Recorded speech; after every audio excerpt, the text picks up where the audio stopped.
Hello అండి. అందరూ ఎలా ఉన్నారు? కొంతమందికైతే డౌట్స్ వస్తున్నాయి. వన్స్ ప్రాజెక్ట్‌లోకి ఎన్రోల్‌మెంట్ అయిన తర్వాత వాళ్ళ కాల్ రేషియో అనేది తగ్గిపోవడం వల్ల ప్రాజెక్ట్ నుంచి అయితే తీసేస్తున్నారండి. సో, మీ కాల్ రేషియో అయితే మంచిగా ఉండాలి. మంచిగా ఉంటేనే మీకు కాల్స్ ఎక్కువ అవ్వడం గానీ, లేదు అంటే ప్రాజెక్ట్‌లో అలా ఉండడం గానీ జరుగుతుంది.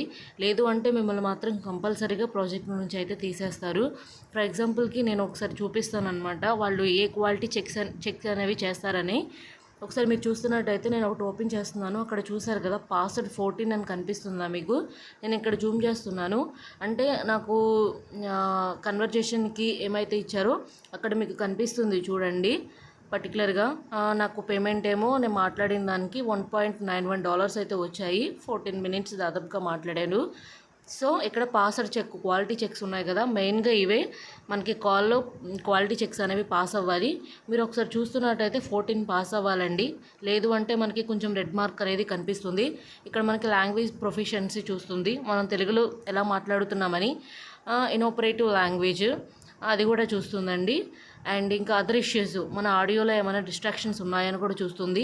ఎమోషన్ అంటే మనం ఎలా మాట్లాడుతున్నాము, అంటే మనం రోబోటిక్గా మాట్లాడుతున్నామా లేదంటే నార్మల్ హ్యూమన్ బీయింగ్లా మాట్లాడుతున్నామా అని చెప్పి జరుగుతుంది. అండ్ కన్వర్జేషన్ డెప్త్, మీరు ఎలా మాట్లాడారు కన్వర్జేషన్లో అని కూడా చూస్తారు. ఎకో అంటే మీరు మాట్లాడే వాయిస్ రిఫ్లెక్ట్ అవుతుందా లేదా అని కూడా చూస్తారు. అండ్ ప్రాజెక్ట్ టాక్ అంటే ప్రాజెక్ట్ గురించి ఏమన్నా మీరు ఆ కన్వర్జేషన్లో మాట్లాడారా లేదా అని కూడా చెక్ చేస్తారనమాట. And audio clarity, me audio అనేది కంపల్సరీగా క్లారిటీగా అండ్ వినిపించేలాగా ఉండాలన్నమాట. ఇంకోటి వచ్చేసి బ్యాక్గ్రౌండ్ నాయిస్ అయితే అసలు ఉండకూడదండి. అండ్ పిఐ అంటే మన పర్సనల్ ఇన్ఫర్మేషన్ అనేది అసలు ఆ కన్వర్జేషన్లో ఎక్కడ కూడా మనం చెప్పకూడదు. అండ్ స్టాటిక్ అంటే లైక్ ఎలాగా వైట్ నాయిస్ లాగా వస్తుందండి, దాన్నే స్టాటిక్ అంటారు. ఇంకా కొన్ని ఉన్నాయి. సో, క్లారిటీగా అయితే మీరు ఒకసారి చూడండి. ఇది అనమాట ప్రాజెక్ట్ డీటెయిల్స్.